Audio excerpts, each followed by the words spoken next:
बार फिर से स्वागत करता हूं आपके अपने YouTube चैनल फिजिक्स गुरु SR यादव पर। आज की क्लास में क्या टॉपिक डिस्कस करने वाले हैं, सबसे पहले इस टॉपिक के बारे में बता दूं स्टूडेंट आपको। टॉपिक का नाम है स्टूडेंट रेडियोएक्टिव क्षय। रेडियोएक्टिव विघटन क्या होता है, radioactive decay, what is radioactive decay. Radioactive क्षय क्या होता है, रेडियोएक्टिव क्षय कितने प्रकार का होता है, क्यों होता है, किस कारण से होता है और किन किन प्रकारों के रूप में यहाँ पर इसे समझा जा सकता है, ये सब आज की क्लास में डिस्कस करने वाले हैं। तो जुड़े रहिए वीडियो के अंत तक। उठाइए कॉपी और पेन नोट्स बनाने के लिए। मैं हूं आपका फिजिक्स गुरु श्रीराम यादव। अपने यूट्यूब चैनल फिजिक्स गुरु SR यादव पर आपका स्वागत करता हूं फिर से स्टूडेंट। टॉपिक आज की क्लास का रेडियोएक्टिव क्षय क्या होता है, इसके बारे में डिस्कस करना है स्टूडेंट। तो ये रेडियोएक्टिव क्षय होता क्या है, रेडियोएक्टिवता की घटना में अच्छी तरह डिस्कस कर चुके हैं। क्या आप सभी अच्छी तरह समझ गए होंगे स्टूडेंट कि रेडियोएक्टिवता की जो घटना है उस घटना में अल्फा, बीटा और गामा किरणों का उत्सर्जन होता है स्टूडेंट। अल्फा और बीटा यहाँ पर कण है। अल्फा कण जो है वो हीलियम का नाभिक होता है, बीटा कण जो होता है वो इलेक्ट्रॉन या पॉजिट्रॉन के रूप में उत्सर्जित होता है और गामा किरणें, उदासीन किरणें विद्युत चुंबकीय तरंगे होती है स्टूडेंट। तो अल्फा, बीटा और गामा के रूप में, गामा किरणों के रूप में रेडियोएक्टिव विघटन होता है। तो ये विघटन क्यों होता है, विघटन हो रहा है तो उसमें क्या परिवर्तन हो रहा है। यदि इसके बारे में देखा जाए तो किसी भी पदार्थ से, किसी भी तत्व से यदि रेडियोएक्टिव विघटन होता है तो उस तत्व का जो परमाणु है वो एक नए तत्व के परमाणु में परिवर्तित हो जाएगा, अल्फा या बीटा कण का उत्सर्जन करते हुए। जब भी किसी रेडियोएक्टिव तत्व से अल्फा या बीटा कण उत्सर्जित होगा तो एक तत्व दूसरे नए तत्व के परमाणु में परिवर्तित तो हो जाता है स्टूडेंट। सही है। जैसे मान लो यहां पर अपने पास एक परमाणु है, ठीक है, एक्स परमाणु है अपने पास। इस एक्स परमाणु का स्टूडेंट यहां पर क्या हो रहा है, विघटन हो रहा है। क्या हो रहा है, रेडियोएक्टिव विघटन हो रहा है। यहां पर इस परमाणु का रेडियोएक्टिव विघटन हुआ। जब इस परमाणु का रेडियोएक्टिव विघटन हुआ तो यहां पर ये जो परमाणु है वो एक दूसरे नए तत्व के परमाणु में परिवर्तित होगा। मतलब यहां पर एक तत्व का परमाणु, मतलब यहां पर फॉर एग्जांपल मान लो ये परमाणु है, तो ये एक्स तत्व का परमाणु है और ये वाई तत्व का परमाणु है स्टूडेंट। जब भी रेडियोएक्टिव विघटन होगा, रेडियोएक्टिव क्षय होगा तो एक तत्व का परमाणु दूसरे नए तत्व के परमाणु में परिवर्तित होगा। कब परिवर्तित होगा, जब इस विघटन की क्रिया में ये अल्फा या बीटा कण का उत्सर्जन करता है। अल्फा या बीटा कण का उत्सर्जन कर देगा तो एक तत्व का ये परमाणु दूसरे नए तत्व के परमाणु में परिवर्तित हो जाता है। इस घटना को रेडियोएक्टिवता कहते हैं। यही घटना कहलाती है स्टूडेंट रेडियोएक्टिवता, कि जब किसी तत्व के परमाणु से अल्फा या बीटा कण का उत्सर्जन होता है तो वह एक दूसरे नए तत्व के परमाणु में परिवर्तित हो जाता है। इस घटना को रेडियोएक्टिव क्षय या रेडियोएक्टिव विघटन कहते हैं। रेडियोएक्टिव विघटन या क्षय की इस क्रिया में एक तत्व का परमाणु दूसरे नए तत्व के परमाणु में परिवर्तित होता रहता है स्टूडेंट। समझिए चीज। तो यहां पर इस प्रकार रेडियोएक्टिव विघटन की इस क्रिया में अल्फा या बीटा कण का उत्सर्जन होगा। अब स्टूडेंट ये चीज दिमाग में अच्छी तरह क्लियर कर लेना कि किसी भी तत्व के रेडियोएक्टिव क्षय के विघटन की क्रिया में या तो अल्फा कण उत्सर्जित होगा या फिर बीटा कण उत्सर्जित होगा। दोनों का उत्सर्जन कभी भी एक परमाणु से संभव नहीं होगा। एक तत्व में से एक साथ संभव नहीं हो सकता। एक विघटन के पश्चात दूसरे विघटन में, यदि पहले विघटन में अल्फा कण उत्सर्जित हो रहा है तो दूसरे विघटन में बीटा कण उत्सर्जित हो सकता है, लेकिन एक ही क्षय की क्रिया में, विघटन की इस क्रिया में अल्फा या बीटा कण दोनों एक साथ उत्सर्जित नहीं होंगे कभी भी। सही स्टूडेंट। या तो उस तत्व से अल्फा कण का उत्सर्जन होगा या फिर बीटा कण का उत्सर्जन होगा। अल्फा और बीटा कण के उत्सर्जन की क्रिया के उपरांत गामा किरणों का उत्सर्जन होता है स्टूडेंट। ये दिमाग में अच्छी तरह सेट कर लेना। सही है। तो यहां पर अल्फा या बीटा कण जब भी उत्सर्जित होगा, या तो अल्फा कण उत्सर्जित हो रहा है या बीटा कण उत्सर्जित हो रहा है, तो उस अवस्था में एक तत्व का परमाणु दूसरे नए तत्व के परमाणु में एक्स से वाई में परिवर्तित हो जाता है। फॉर एग्जांपल यहां पर माना है। सही स्टूडेंट। तो रेडियोएक्टिव क्षय क्या होता है, क्लियर है। किसी रेडियोएक्टिव तत्व के परमाणु से अल्फा या बीटा कण का उत्सर्जन होता है तो दूसरे नए तत्व के परमाणु में परिवर्तित हो जाता है। इस घटना को रेडियोएक्टिव क्षय या रेडियोएक्टिव विघटन कहा जाता है। सही है। अब रेडियोएक्टिव क्षय है वो 3 प्रकार से होता है, अल्फा क्षय, बीटा क्षय, अल्फा डीके, बीटा डीके और गामा डीके। अल्फा, बीटा और गामा क्षय रेडियोएक्टिव पदार्थों का जो विघटन है उस विघटन की इस क्रिया में रेडियोएक्टिव क्षय, सीधी भाषा में रेडियोएक्टिव क्षय 3 प्रकार का होता है, अल्फा क्षय, बीटा क्षय और गामा क्षय के रूप में होता है। तो यहां पर इन तीनों को एक एक करके देखिए अल्फा क्षय, बीटा क्षय और गामा क्षय किस प्रकार से है। तो सबसे पहले स्टूडेंट यहां पर मैं अल्फा क्षय के बारे में बात करने वाला हूं। देखो यहां पर सबसे पहले क्या है ये अल्फा क्षय, इसके बारे में डिस्कस करने वाला हूं। यहां पर एरो के साथ में दर्शा रहा हूं कि ये अल्फा क्षय क्या है। इस अल्फा क्षय की क्रिया को समझे यहां पर। सही स्टूडेंट। तो यहां पर अल्फा कण ये क्या है, अल्फा कण क्या है आप सभी जानते हो, हीलियम का नाभिक है। क्या है ये, अल्फा क्षय हीलियम का नाभिक, 2He4 से इसे दर्शाता है। हीलियम के नाभिक को अल्फा कण कह रहे हैं। सही है। अल्फा कण क्या है ये समझ लेना आप। अल्फा कण हीलियम का नाभिक इसे 2He4 से दर्शा है। अब यहां पर अल्फा क्षय किसे कहते हैं, अल्फा क्षय एक ऐसी क्रिया है जिसमें किसी रेडियोएक्टिव तत्व से अल्फा कण का उत्सर्जन होता है, अल्फा क्षय की क्रिया होती है तो उसके परमाणु क्रमांक और द्रव्यमान संख्या दोनों में परिवर्तन होता है। अर्थात जब किसी तत्व से ऐसे कण का उत्सर्जन होता है, अल्फा कण का उत्सर्जन होता है तो परमाणु क्रमांक और द्रव्यमान संख्या में परिवर्तन होता है। तो इस क्रिया को क्या कहते हैं, अल्फा क्षय कहते हैं। तो अल्फा क्षय की क्रिया में क्या हो रहा है, अल्फा क्षय की क्रिया, इसमें परमाणु क्रमांक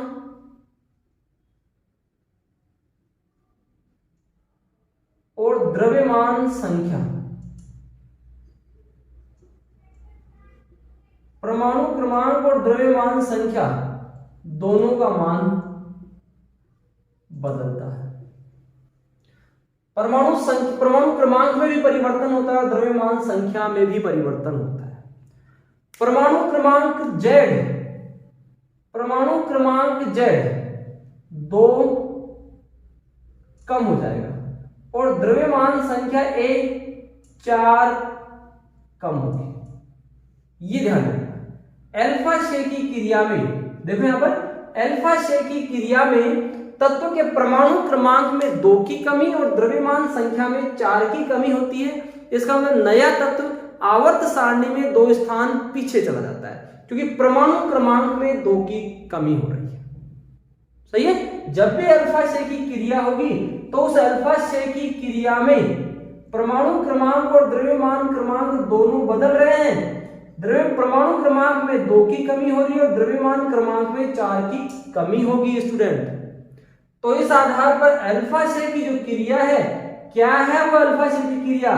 यदि हम एक तत्व ले ले X और इससे अल्फा क्षय उत्सर्जित हो रहा है, अल्फा कण उत्सर्जित हो रहा है, तो नया तत्व Y परिवर्तित हो रहा है, प्राप्त हो रहा है अपने को, जिसका परमाणु क्रमांक 2 कम हो जाएगा, Z-2 और द्रव्यमान संख्या 4 कम हो जाएगी, A-4 प्लस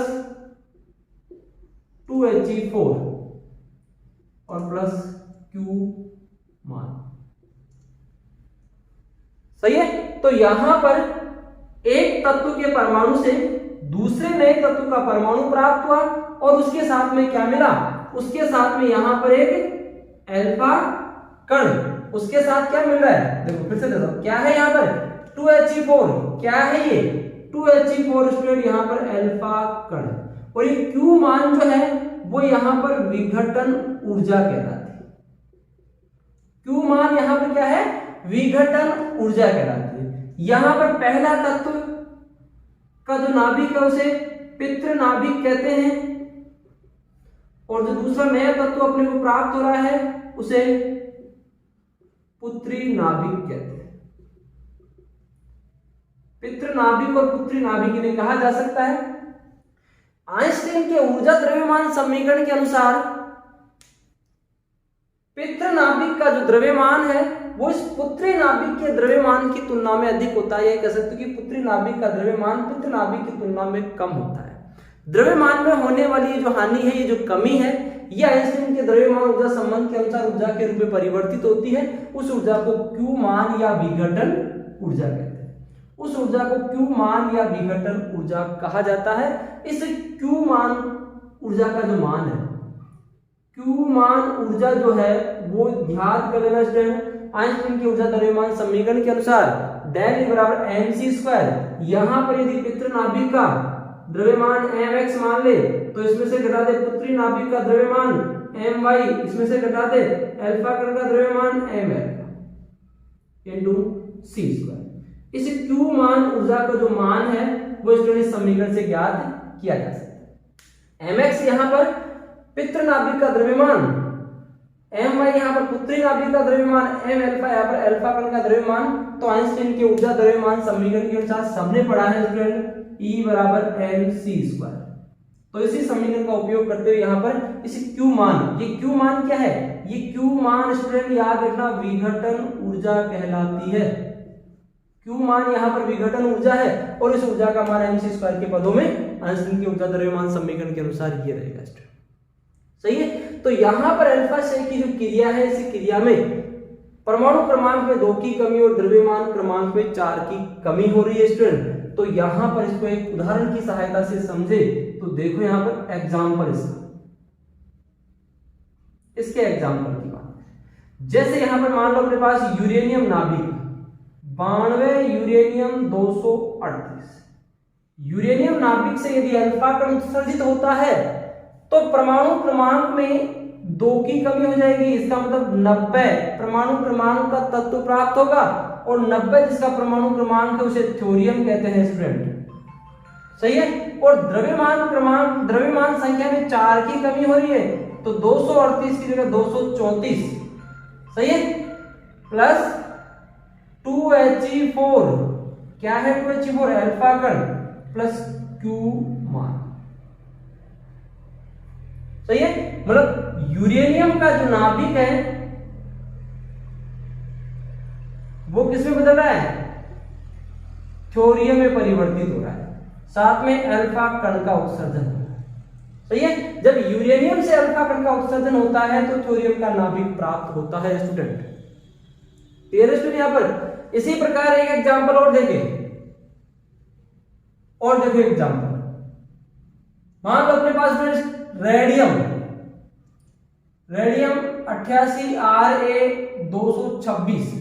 यदि रेडियम तत्व से अल्फा कण का उत्सर्जन होता है तो इसके परमाणु क्रमांक में 2 की कमी होगी, 86 होता है स्टूडेंट रेडोन का, और द्रव्यमान संख्या में 4 की कमी तो 222 प्लस क्या मिल रहा है? 2He4 अल्फा कण प्लस Q मान। सही है। मतलब रेडियम से यदि अल्फा कण उत्सर्जित होता है तो क्या प्राप्त होता है स्टूडेंट? रेडियम से अल्फा कण उत्सर्जित होने पर प्राप्त होता है रेडोन और अल्फा कण उसके साथ। रेडियम से अल्फा कण उत्सर्जित होने पर रेडोन प्राप्त होता है, यूरेनियम से अल्फा कण उत्सर्जित होने पर थ्योरियम प्राप्त होता है स्टूडेंट। मतलब एक तत्व का परमाणु दूसरे नए तत्व के परमाणु में परिवर्तित होता है। यूरेनियम का परमाणु थ्योरियम में परिवर्तित हो रहा है, रेडियम का परमाणु रेडोन में परिवर्तित होता है। सही है। तो अल्फा क्षय की क्रिया क्या है समझ में आ रही है स्टूडेंट? अल्फा क्षय क्या है कि जब भी किसी तत्व से अल्फा कण का उत्सर्जन होगा तो परमाणु क्रमांक में 2 की कमी रखनी है और द्रव्यमान संख्या में 4 की कमी करनी है। उस आधार पर अपने को एक तत्व का नाभिक दूसरे नए तत्व के नाभिक किस नाभिक में परिवर्तित होगा वो अपने को अच्छी तरह प्राप्त हो जाएगा स्टूडेंट। सही है। अब यहाँ पर अल्फा क्षय समझ में आ गया होगा अल्फा क्षय की क्रिया क्या है। फॉर एग्जाम्पल भी यहाँ पर दर्शाया है यूरेनियम और रेडियम के साथ में, और इसकी ये अल्फा क्षय की क्रिया का समीकरण यहाँ पर दर्शाया गया है। ठीक है। इसका स्क्रीनशॉट लीजिए, इतना ही आपको दर्शाना है। यदि बोर्ड एग्जाम में आता है तो अल्फा क्षय की क्रिया में आपको इतना ही लिखना है। अब यहाँ पर देखो दूसरा क्या है स्टूडेंट? यहाँ पर बीटा क्षय। मैं यहाँ से अल्फा क्षय को खत्म कर रहा हूं, अल्फा क्षय यहाँ पर अपन ने पढ़ लिया। अब दूसरा क्या है? दूसरा है अपने पास बीटा क्षय। क्या है ये बीटा क्षय? तो यहाँ पर बीटा क्षय के बारे में देखिए। बीटा क्षय की जो क्रिया है, रेडियोएक्टिव क्षय 3 प्रकार से होता है, अल्फा बीटा और गामा क्षय के रूप में। सही है। तो अल्फा क्षय यहाँ पर अपन ने डिस्कस कर लिया। बीटा क्षय की बात करें तो ये बीटा क्षय होता क्या है? सबसे पहले स्टूडेंट यहाँ पर बीटा कण की बात करें। क्या है ये बीटा कण? तो बीटा कण जो होता है स्टूडेंट वो दो प्रकार का होता है। बीटा कण धनावेशित भी होता है और बीटा कण ऋणावेशित भी होता है। बीटा नेगेटिव और बीटा पॉजिटिव। सही है स्टूडेंट? बीटा नेगेटिव कण भी होता है, बीटा पॉजिटिव कण भी होता है। बीटा नेगेटिव कण जो होता है उसको स्टूडेंट क्या कहते हैं? इलेक्ट्रॉन कहते हैं, ये ध्यान रखना। और बीटा पॉजिटिव जो कण होता है उसे पॉजिट्रॉन कहते हैं। बीटा नेगेटिव कण को इलेक्ट्रॉन कहते हैं तो बीटा पॉजिटिव कण को पॉजिट्रॉन कहते हैं। यहां पर स्टूडेंट यहां बीटा नेगेटिव कण को -1 E0 के रूप में दर्शाया जा सकता है। बीटा पॉजिटिव कण को +1 E0 के रूप में दर्शाया जा सकता है। स्टूडेंट जब भी बीटा क्षय की क्रिया होती है तो देखो बीटा क्षय होता क्या है इसके बारे में देख लो। सीधी सी भाषा में ध्यान रखो, बीटा कण का जो द्रव्यमान होता है वो इलेक्ट्रॉन के द्रव्यमान के बराबर होता है। सही है? बीटा कण का जो द्रव्यमान होता है वो इलेक्ट्रॉन के द्रव्यमान के बराबर होता है। सही है यहाँ पर? तो यहाँ पर बीटा नेगेटिव और बीटा पॉजिटिव दोनों कण उत्सर्जित हो रहे हैं बीटा क्षय की क्रिया में। तो पहले बीटा क्षय की क्रिया को दर्शा दे। क्या है बीटा क्षय की क्रिया? है बीटा क्षय की क्रिया। क्या हो रहा है बीटा क्षय की क्रिया में? तो जब किसी रेडियोएक्टिव तत्व से बीटा कण उत्सर्जित होता है तो उसके परमाणु क्रमांक में 1 की कमी या वृद्धि होती है, लेकिन द्रव्यमान संख्या में कोई परिवर्तन नहीं होता है। मतलब यहां पर परमाणु क्रमांक बदलता है। परमाणु क्रमांक एक बढ़ या घट जाता है। परमाणु क्रमांक एक बढ़ या घट जाता है, लेकिन द्रव्यमान संख्या में कोई परिवर्तन नहीं होता है। द्रव्यमान संख्या अपरिवर्तित होती है। द्रव्यमान संख्या अपरिवर्तित होती है किसमें? बीटा क्षय की क्रिया में। बीटा क्षय की क्रिया में परमाणु क्रमांक एक बढ़ या घट जाएगा। परमाणु क्रमांक Z जो है वो या तो +1 हो जाएगा या फिर -1 हो जाएगा। द्रव्यमान संख्या नो चेंजेज होगा, इसमें कोई परिवर्तन नहीं होगा। द्रव्यमान संख्या में कोई परिवर्तन नहीं होता है। द्रव्यमान संख्या अपरिवर्तित रहती है, लेकिन परमाणु क्रमांक एक बढ़ या एक घट जाएगा। तो देखो यहां पर इस बीटा क्षय की क्रिया को दोनों प्रकार से दर्शाता हूं मैं। एक बीटा नेगेटिव के लिए, सही है, और एक यहां पर साथ में इसके पैरेलल में दर्शाता हूं एक बीटा पॉजिटिव के लिए। एक बीटा नेगेटिव के लिए, एक बीटा पॉजिटिव के लिए। अब बीटा नेगेटिव और पॉजिटिव की जो क्रिया है उस क्रिया को समझो। यहां पर देखो, यहां पर अपने पास एक तत्व है x, ZX के रूप में। उससे क्या उत्सर्जित हो रहा है? बीटा नेगेटिव कण उत्सर्जित होता है, तो उसके परमाणु क्रमांक में 1 की वृद्धि हो जाती है। द्रव्यमान संख्या अपरिवर्तित रहती है। बीटा नेगेटिव या +1 E0 से लिखा जा सकता है। Beta negative beta negative -1 E0। सही है? बीटा पॉजिटिव की क्रिया देखें तो ZXA दोनों को साथ पहले लेके चल रहा हूं मैं, साथ साथ समझो देखो दोनों को। तो नया तत्व अपने को मिल रहा है Y, तो इसके परमाणु क्रमांक में 1 की कमी होती है। द्रव्यमान संख्या अपरिवर्तित रहती है। बीटा पॉजिटिव +1 E0 से इसे दर्शाया जाता है स्टूडेंट। तो यहां पर बीटा नेगेटिव और पॉजिटिव की जो क्रिया है इस क्रिया को पूरा करना अभी अधूरी रह गई स्टूडेंट। ये इस अधूरी क्रिया को पूरा करने के लिए थोड़ी सी और बात करें। यहां पर इस क्रिया में स्टूडेंट क्या होता है? इस क्रिया में दो उदासीन कणों का उत्सर्जन और होता है।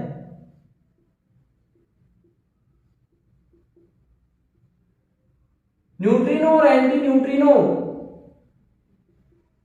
ये दो कण और स्टूडेंट जो इस क्रिया में उत्सर्जित होते हैं। स्टूडेंट इन दोनों कणों का विराम द्रव्यमान और आवेश दोनों 0 होता है। बीटा से की क्रिया में दो उदासीन कणों का उत्सर्जन और होता है। स्टूडेंट का विराम द्रव्यमान और आवेश 0 होता है। न्यूट्रिनो और एंटी न्यूट्रिनो जिन्हें कहते हैं स्टूडेंट, बीटा नेगेटिव जो कण होता है उसके साथ में एंटी न्यूट्रिनो का उत्सर्जन होता है और बीटा पॉजिटिव जो होता है उसके साथ में न्यूट्रिनो का उत्सर्जन होता है स्टूडेंट। सही है। मतलब यहां पर ये बीटा कण है अपने पास और ये क्या है यहां पर एंटी न्यूट्रिनो, ये यहां पर बीटा कण है और ये क्या है यहां पर बीटा पॉजिटिव कण के साथ में न्यूट्रिनो का उत्सर्जन होता है। बीटा पॉजिटिव कण और बीटा नेगेटिव कण। सही है। तो बीटा से की क्रिया पॉजिटिव और नेगेटिव दोनों के लिए देखो यहां पर द्रव्यमान संख्या में कोई परिवर्तन नहीं हो रहा है, लेकिन परमाणु क्रमांक या तो एक बढ़ रहा है या फिर एक घट रहा है। सही है। एग्जाम्पल समझो, देखो इसके एग्जाम्पल की क्रिया से देखो इसको और भी अच्छी तरह क्लियर करें। एग्जाम्पल, बीटा नेगेटिव की क्रिया उत्सर्जित हो रही है। बीटा नेगेटिव जिसमें परमाणु क्रमांक में 1 की वृद्धि हो रही है स्टूडेंट, तो परमाणु क्रमांक 1 बढ़ रहा है, तो उसके लिए देखो यहां पर 15p32 फास्फोरस है अपने पास स्टूडेंट। फास्फोरस का नाभिक ये परमाणु जब बीटा नेगेटिव कण उत्सर्जित करेगा तो परमाणु क्रमांक में की वृद्धि होगी और 16 सल्फर के लिए द्रव्यमान संख्या में कोई परिवर्तन नहीं होगा। इसके साथ में बीटा नेगेटिव कण और साथ में एंटी न्यूट्रिनो का उत्सर्जन होता है। सही है। यहां पर इसके साथ में एंटी न्यूट्रिनो का उत्सर्जन हो रहा है। इसके साथ यहां पर एक एग्जांपल और देखो, बिस्मिथ,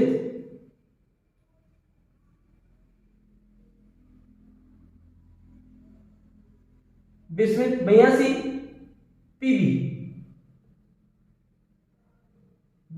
पीबी 210, तो इसे 83 BI 210 की प्राप्ति हो रही है। बीटा नेगेटिव और एंटी न्यूट्रिनो। मतलब यहां पर इस क्रिया में देखो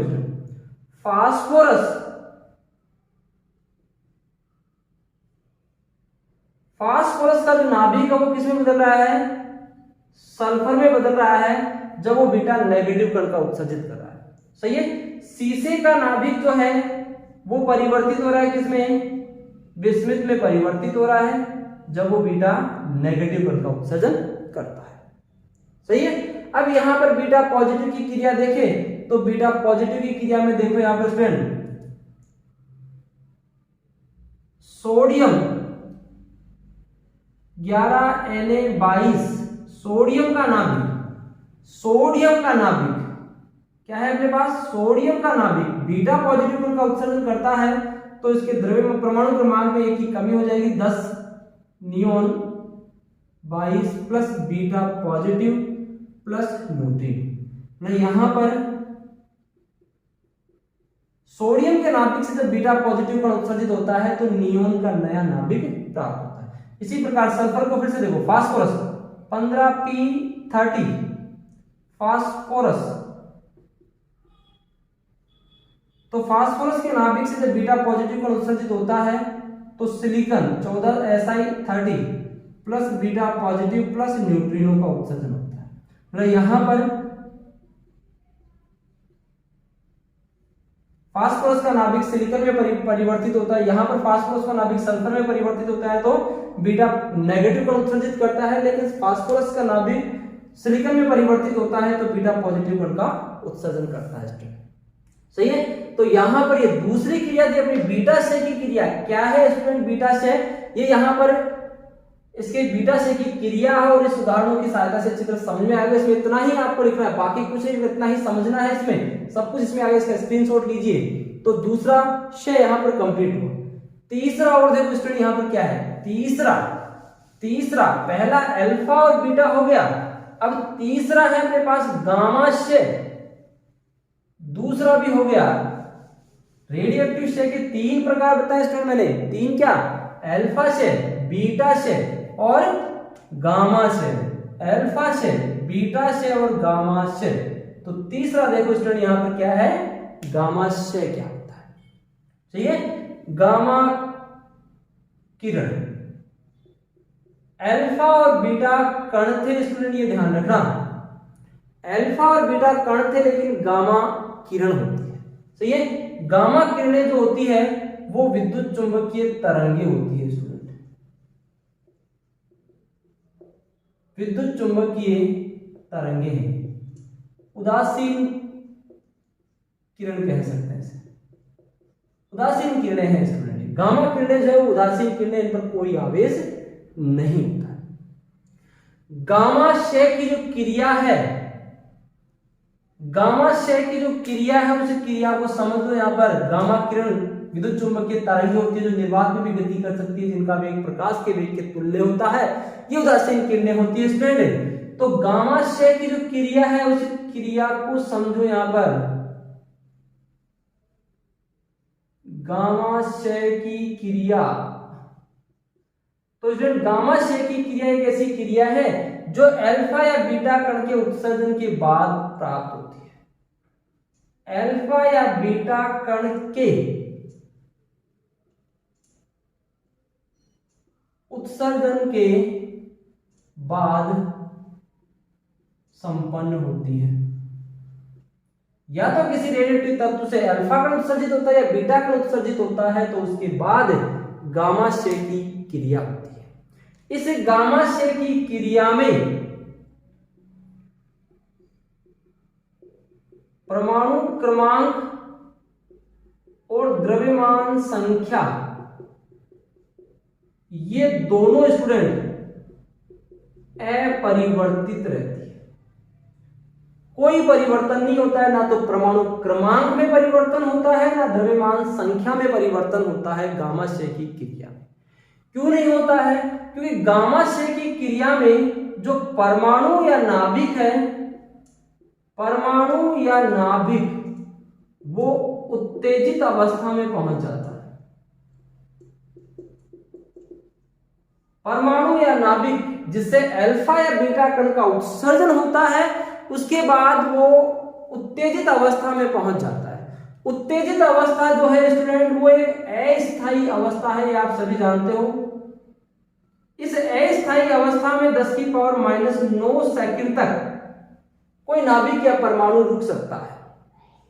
इस समय अंतराल के पश्चात वो वापस अपनी मूल अवस्था में लौटता है, और जब मूल अवस्था में लौटता है इस उत्तेजित अवस्था से वापस, उत्तेजित अवस्था से वापस कहां स्टूडेंट? मूल अवस्था में लौटता है, तो उस अवस्था में गामा किरणों का उत्सर्जन करता है। मूल अवस्था में लौटते समय, उत्तेजित अवस्था से मूल अवस्था में लौटते समय ये गामा किरणों का उत्सर्जन करता है। तो यहां पर परमाणु क्रमांक और द्रव्यमान संख्या में कोई परिवर्तन नहीं होता है। इस गामा क्षय की क्रिया को देखो एक समीकरण के रूप में ZXA, जिस तत्व का नाभिक होता है उसी तत्व के नाभिक के रूप में परिवर्तित होता है गामा क्षय की क्रिया में। तो एक उत्तेजित अवस्था और मूल अवस्था होती है, इनके अंतर को दर्शाने के लिए एक पर स्टार का चिन्ह लगा दिया जाए। स्टार ZXA ये उत्तेजित परमाणु है स्टूडेंट, और ये मूल परमाणु, इससे गामा किरण उत्सर्जित होगी। उदासीन किरणें हैं जो उत्सर्जित होगी अल्फा या बीटा क्षय की क्रिया के बाद में ही गामा क्षय की क्रिया संपन्न होती है स्टूडेंट, सही है। जैसे एग्जांपल देखो, यहां पर एग्जांपल, यहां पर अपने पास रेडियम का एग्जांपल लिया था अभी, इसका एग्जांपल देख लो स्टूडेंट, क्या है एग्जांपल 88 Ra226।